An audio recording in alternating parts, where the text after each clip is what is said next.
Bon, bonjour Estelle Marie et Francky. On va faire un petit, voilà, une petite vidéo technique.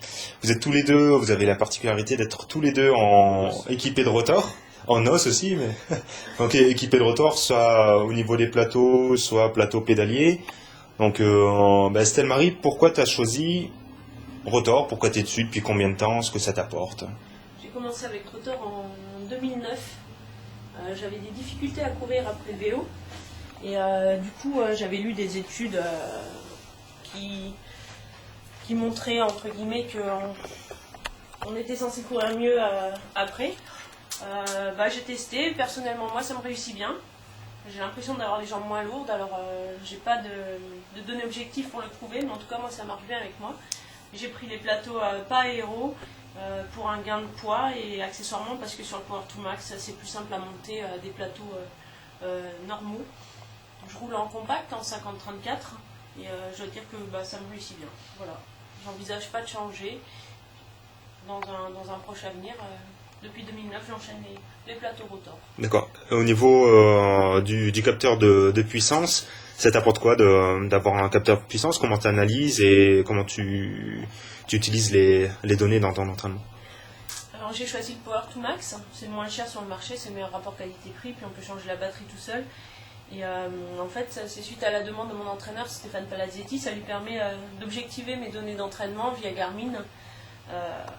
Et personnellement, ça me permet de mieux gérer ma course, de partir moins fort et d'avoir un meilleur étalement de l'effort tout au long de la course, que ce soit sur half ou sur full. Parallèlement, comme à Strasbourg, on a pas mal d'entraînements indoor sur Home Trainer, c'est vraiment sympa, c'est beaucoup plus ludique que de juste tourner les jambes avec des intensités de cardio qu'on n'arrive pas forcément à atteindre comme j'avais avant. Donc voilà, moi D'accord. je suis conquise. Ok. Je vois que tu as une selle ISM, donc c'est un peu particulier. C'est ce qui te convenait le mieux par rapport à une selle classique. La différence, c'est quoi?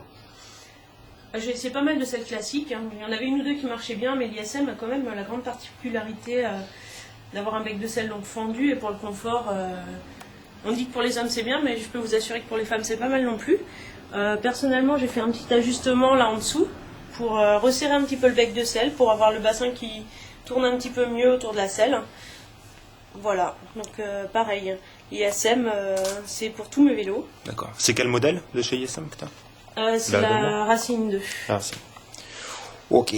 Très bien. Estelle, on va passer à Francky maintenant. Donc Francky, lui, il a une machine de guerre, hein, Moi aussi j'ai une machine de guerre. un beau petit BMC. Donc Francky, toi, pourquoi t'es passé sur Rotor? Ça fait depuis le début que t'es sur Rotor ou? Ouais, ça fait 2008, il me semble. Peut-être avant, mais je suis pas sûr. C'est pour les mêmes raisons qu'Estelle Marie. C'est-à-dire qu'en fait, ce phénomène de jambes lourdes au début de la course à pied. Donc, je suis passé là-dessus parce que je suis assez sceptique quand on me présente les choses comme ça. Donc, je préfère voir par moi-même. Et puis ça s'est avéré juste avec moi. Donc, voilà, j'ai continué là-dessus.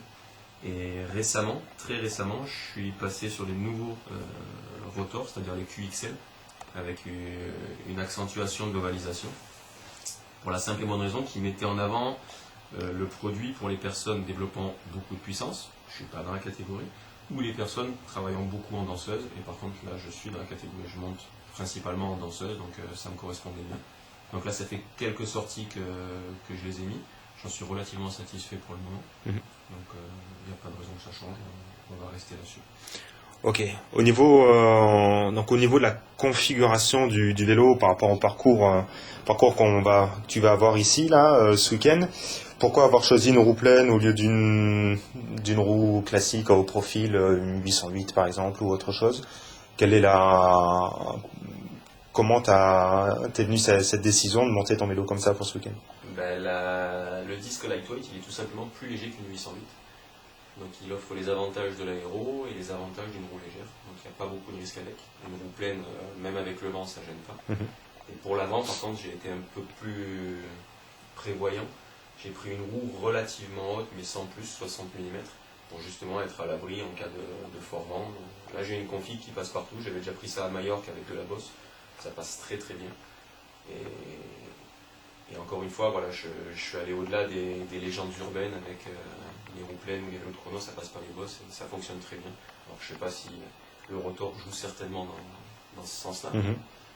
Le vélo tel qu'il est, là, j'en suis ravi. D'accord.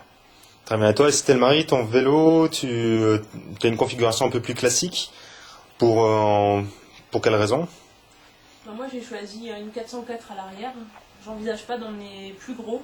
Le disque à l'arrière avec mes 55 kg, j'ai pas totalement confiance encore.